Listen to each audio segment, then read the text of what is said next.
जय हिंद दोस्तों। मैं अनिल कुमार गुप्ता आप सभी का अपने YouTube चैनल में स्वागत करता हूं। दोस्तों, मैं अभी तो बायोलॉजी स्टार्ट करूंगा और मैं जो पढ़ाऊंगा वो 100% वनडे कॉम्पिटिटिव एग्ज़ामों में आएगा और स्टेट पीसीएस तथा नीट के एग्ज़ामों में 50 से 60% आएगा। ये मेरी गारंटी है बिकॉज आई एम एस्पिरेंट और मैं टीचर ही बनना चाहता हूँ, तो मैं कोई भी कसर नहीं छोड़ूंगा। तो दोस्तों प्लीज़ ट्रस्ट मी, मैं अभी बायोलॉजी पढ़ाना प्रारंभ कर रहा हूँ। तो दोस्तों, आज हम पढ़ाना स्टार्ट करेंगे मानव शारीरिक क्रिया विज्ञान। तो ये जो टॉपिक है मानव शारीरिक क्रिया विज्ञान, इसके अंतर्गत हम अपने शरीर में होने वाले बहुत सारे मेटाबॉलिज्म को गहन अध्ययन करेंगे। एज लाइक श्वसन तंत्र, पाचन तंत्र, तंत्रिका तंत्र, रक्त परिसंचरण तंत्र, उत्सर्जन तंत्र तथा बहुत सारे टॉपिक को पढ़ेंगे और इनसे संबंधित बीमारियों का भी हम चर्चा करेंगे। उनका इलाज कैसे होगा इसका भी चर्चा करेंगे। कुछ ऐसे वर्ड्स होंगे जो बचपन से लेकर के आज तक कंफ्यूजन बने होंगे, उनको भी हम दूर करेंगे। तो चलिए दोस्तों, स्टार्ट करते हैं अपना टॉपिक। तो हमारा टॉपिक है मानव शारीरिक क्रिया विज्ञान। इसमें हम सबसे पहला जो टॉपिक स्टार्ट करेंगे वो है रक्त परिसंचरण तंत्र।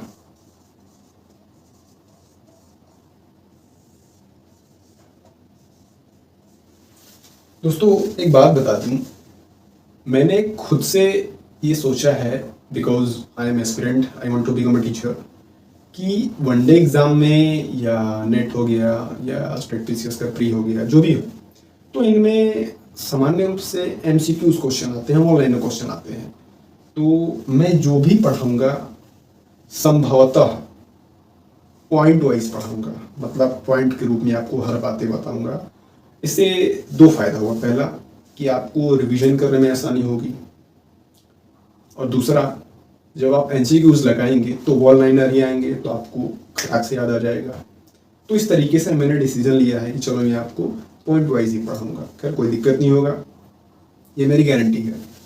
तो हमारा टॉपिक है रक्त परिसंचरण तंत्र। जब इसको पढ़ते हैं तो इसके बारे में कुछ ऐसे बातें जान लें जो सामान्य होती हैं।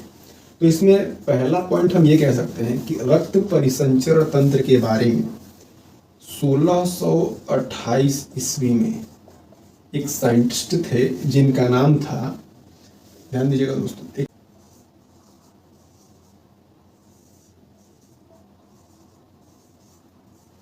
विलियम हार्वे ने सर्वप्रथम 1628 ईस्वी में रक्त परिसंचरण तंत्र के बारे में बताया था। अगला पॉइंट कहें तो रक्त परिसंचरण तंत्र को हम कार्डियोवैस्कुलर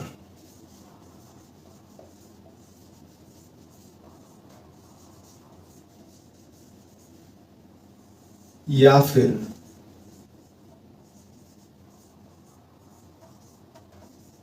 रुधिर तंत्र के नाम से भी जानते हैं। तो पहला पॉइंट कि 1628 में विलियम हार्वे ने बताया, दूसरा पॉइंट कार्डियोवैस्कुलर या फिर रुधिर तंत्र कह लीजिए।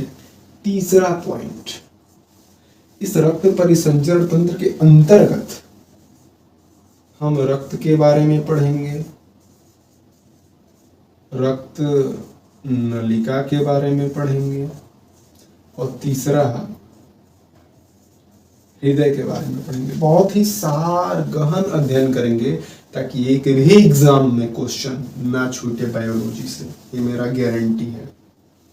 तो दोस्तों, आपको एक वर्ड में कंफ्यूजन होगा कि सर रक्त नलिका होगा या रक्त कोशिका होगा। मैंने पहले ही कहा था कि बहुत सारे ऐसे वर्ड होंगे जो बचपन से आज तक कंफ्यूजन पैदा कर रहे हैं, सबको दूर किया जाएगा। तो दोस्तों, रक्त नलिका वो होता है, जैसे कि आपने देखा होगा घर के अगल बगल में किसी का सबमर्सिबल का बोरिंग होता है, तो जो बोरिंग के दौरान जैसे कि जब बोरिंग हो जाता है तो मिस्त्री कहते हैं कि चाचा ऐसा करी है कि कुछ दिन साफ कर दीजिए टेबल के चला करके, या समरसेबुल के टेबल के चला के साफ कर दीजिएगा। तो जब हम टेबल को चालू करके साफ करते हैं तो एक पाइप के माध्यम से समरसेबुल का पानी हम किसी तालाब में या गढ़ही में छोड़ देते हैं, तो पाइप के माध्यम से होते हुए पानी चला जाता है उधर। और कभी आप देखते होंगे कि सड़क के किनारे जब हम छोड़ते हैं तो बालू जम जाता है, तो जो पाइप के माध्यम से हम पानी उधर भेजते हैं निकास करने के लिए, चलो हमारा मोटर जो है कि सबमर्सिबल साफ हो जाए, तो जो पाइप है ना वो होता है नलिका। और जो पाइप के अंतर्गत जो पानी जाता है उस पानी में आपको बालू के पार्टिकल दिखेंगे। जब पानी खत्म हो जाएगा, सूख जाएगा, तो बालू आपको दिखाई देगा, वो हो जाएगा आपका रक्त कोशिका। तो कोशिका हमेशा अंदर होती है, हमारे बॉडी के अंदर कोशिका है, और जो नलिकाएं होती है ये रक्त को ले जाने और ले आने का कार्य करती है। रक्त के अंदर आपको रक्त कोशिकाएं मिलेंगी। अब रक्त कोशिकाएं क्या होती है, तो आपने WBC RBC प्लेटलेट्स का नाम सुना होगा, वो रक्त कोशिकाएं ही होती हैं। तो दोस्तों इसमें हम अगला पॉइंट ये कह सकते हैं, अब इसमें हम सबसे पहला रक्त को स्टार्ट करते हैं, यही लिख देते हैं। अब हम पहला इसमें रक्त के बारे में पढ़ना स्टार्ट करते हैं। रक्त यानी कि ब्लड। तो इसमें पहला पॉइंट हम ये कहेंगे कि रक्त जो है वो एक तरल संयोजी उत्तक है।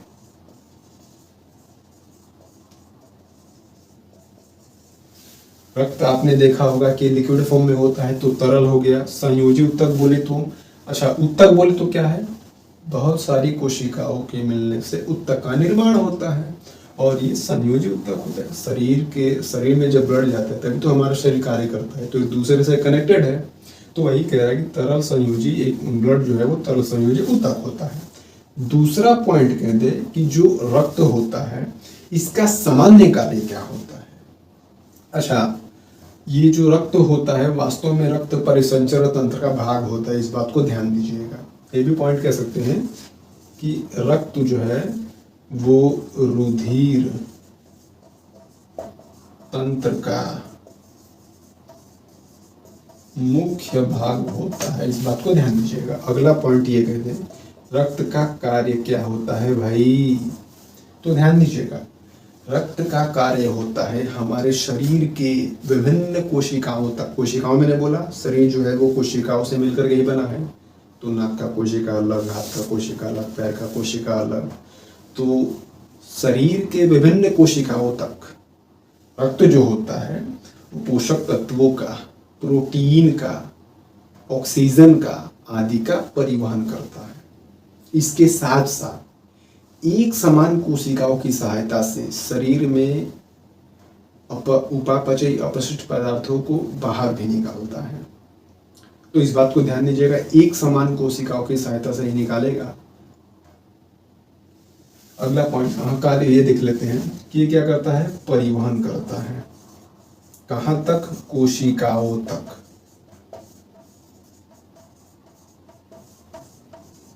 किसका परिवहन करता है, तो आपने देखा पोषक तत्वों का, बहुत सारी चीजों का।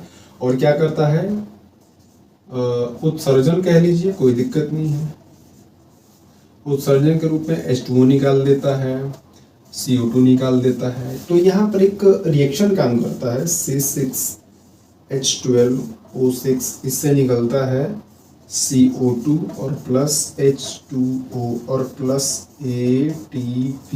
हालांकि ATP यहाँ नहीं लिख रहे हैं, जब आगे आपको क्रेब्स चक्र बताएंगे तो ATP आपको बता देंगे बिल्कुल बेहतरीन तरीके से, चिंता मत कीजिए, मेरी गारंटी है। तो ये रिएक्शन आपको कुछ समझ में तो नहीं आएगा, लेकिन हाँ इस रिएक्शन को याद रखिएगा कि जब ATP बनेगा तो ये रिएक्शन काम आएगा। तो ये रहा कुछ पॉइंट। अगला पॉइंट देखते हैं। अगला पॉइंट हम ये कह सकते हैं कि रक्त जो होता है वो एक स्वस्थ व्यक्ति के शरीर में, पुरुष की बात कर रहे हैं, 5.5 लीटर कह दें या 5 से 6 लीटर कहेंगे तो कोई दिक्कत नहीं है, ये होता है मेल में। और सेम इसका उल्टा होता है फीमेल में। उल्टा नहीं कहेंगे, मतलब अगर मेल में 5 से 5.5 लीटर है तो हम ये कह सकते हैं कि फीमेल में मेल की अपेक्षा थोड़ा कम होता है, बस। नेक्स्ट पॉइंट वो है, फीमेल में रक्त जो होता है वो पुरुष की तुलना में थोड़ा कम होता है। अगला पॉइंट बोले तो जो रक्त है ना, रक्त ये हमारे शरीर का लगभग 7 से 8% भाग होता है, 7 से 8% भाग होता है। अगला पॉइंट बोले तो जो ये रक्त है, अगला पॉइंट, रक्त ये कहते हैं हमारे शरीर में जो भी रक्त होता है उसको हम कभी कभी यूनिट में मापते हैं। यूनिट में कहने का मतलब इसलिए है कि जब व्यक्ति ब्लड डोनेट करता है तो वो यूनिट में डोनेट करता है, ऐसा नहीं कि थोड़ा सा दे दिया, ज़्यादा दे दिया। जब डोनेट करता है तो पर्सनली बात करते हैं, तो डोनेट करता है तो वो, जैसे सामान्य व्यक्ति जब डोनेट करता है तो वो मैक्सिमम 1 यूनिट ही डोनेट कर सकता है, और 1 यूनिट में 450 मिलीलीटर रक्त होता है, ब्लड होता है। इस बात को ध्यान दीजिएगा। नेक्स्ट पॉइंट कहते हैं तो ये जो रक्त है, रक्त का पीएच मान 7.35 से 7.45 होता है। ये क्या होता है? ये पीएच मान होता है। अगला पॉइंट कहते हैं तो रक्त में सूक्ष्म मात्रा में, या कह दे अति सूक्ष्म मात्रा में सोना पाया जाता है। भाई सुन के ये मत सोच लेना कि बहुत सारा सोना है अपने बॉडी में, नहीं, बहुत सूक्ष्म मात्रा में हमारे रक्त में सोना पाया जाता है। अगला पॉइंट कहें तो हमारा जो रक्त है, चलिए सोना पाया जाता है। नेक्स्ट पॉइंट ये कहते हैं कि ये जो रक्त होता है, ये महिलाओं के केस में थोड़ा सा एक पॉइंट बनता है ये कि जब महिलाएं गर्भवती होती हैं तो भ्रूणीय विकास की अवस्था में, भ्रूणीय विकास की अवस्था में इस ये जो ब्लड है, मतलब भ्रूणीय विकास की अवस्था में ब्लड का निर्माण मध्यम रूप से होता है, मध्यम रूप से होता है। जिससे महिला को आपने देखा होगा कि लाइक उनका बीपी डाउन हो जाता है या हाई हो जाता है, तो ये सामान्य सी बात है। बट कभी कभी क्या होता है कि हार्ट अटैक या ब्रेन स्ट्रोक ऐसी समस्याएं होती है, तो जब हम बीमारी पढ़ेंगे, डिजीज पढ़ेंगे, तो आसानी से हम आपको बता देंगे, कोई घबराने की चिंता नहीं है। तो ये रहे रक्त के संबंधी कुछ पॉइंट। अब चलते हैं रक्त के थोड़ा सा डिवाइडेशन में, क्या होता है इसका क्लासिफिकेशन। तो जब हम इसके क्लासिफिकेशन के ऊपर बढ़ते हैं तो हमें पता चलता है कि रक्त के मेनली 2 पार्ट होते हैं। इससे पहले हम आपको जो हमने एग्जांपल दिया था कि सबमर्सिबल में पाइप से ले जाते हैं तो पाइप अलग हो गया, बालू निकलता है पानी के साथ, तो वो अलग हो गया, उसी तरीके से तो रक्त के जो 2 भाग होते हैं, पहला होता है प्लाज्मा और दूसरा होता है रक्त कोशिका। अब आपको आसानी से समझ में आएगा कि रक्त कोशिका क्या होती है और रक्त नलिका क्या होती है। तो देखिए, प्लाज्मा जो होता है, अब हम रक्त को 100% मानते हैं, ठीक है, एक मानक लिया। तो रक्त में जब हम 100% मानेंगे तो रक्त में प्लाज्मा जो होता है वो 55 से 60% होता है, और जो रक्त कोशिकाएं होती हैं ये मैक्सिमम 40 से 45% होती है। जो रक्त प्लाज्मा में 55 से 60% होता है, अच्छा, रक्त जो होता है वो नॉन लिविंग होता है, यानी कि निर्जीव होता है, और जो रक्त होता है, रक्त कोशिकाएं होती है, ये लिविंग अर्थात सजीव होती है, ऐसा माना जाता है बायोलॉजी में। और अब हम रक्त प्लाज्मा को 100% मानते हैं, तो अब रक्त प्लाज्मा में क्या होगा? तो इसमें पहला पॉइंट हम ये कह सकते हैं कि रक्त प्लाज्मा में, अब देखिए, अब हमने इसको 55 से 60% को ही हमने 100% मान लिया है, तो इसमें लगभग 90 to 91% इसमें होता है H2O, और इसी के कारण जो हमारा रक्त होता है वो होता है जलीय। इसका स्वभाव कैसा होता है? जलीय होता है, इसी H2O के कारण। अब इसमें दूसरा पॉइंट देखें तो इसमें 7 से 8% प्रोटीन होता है। बहुत सारे प्रोटीन के नाम है, इज लाइक एंटीबॉडी, दूसरा हो जाएगा फाइब्रिन, अगला हो जाएगा फाइब्रिनोजीन, फाइब्रिन प्लस एक होता है फाइब्रिनोजीन, एक होता है, मतलब बहुत सारे नाम के ऐसे होंगे। अगला पॉइंट ये कह दे कि इसमें 1 से 2% पोषक तत्व पाए जाते हैं। पोषक तत्वों में आपको HCl मिलेगा, नमक मिलेगा, सोडियम मिलेगा, कैल्शियम मिलेगा, वसा मिलेगा, इत्यादि बहुत सारी चीज़ें मिलेंगी। तो ये रहा प्लाज्मा का बायोडाटा। अब आते हैं रक्त कोशिका। तो रक्त कोशिका जो होती है वो सजीव होती है, और रक्त कोशिका में जब हम देखेंगे तो क्रमशः हमें पहले मिलेगा RBC, फिर मिलेगा प्लेटलेट्स, और तीसरे नंबर पे मिलेगा हमें WBC। तो इस तरीके से रक्त में हमने देखा कि RBC, प्लेटलेट्स और WBC मिलता है।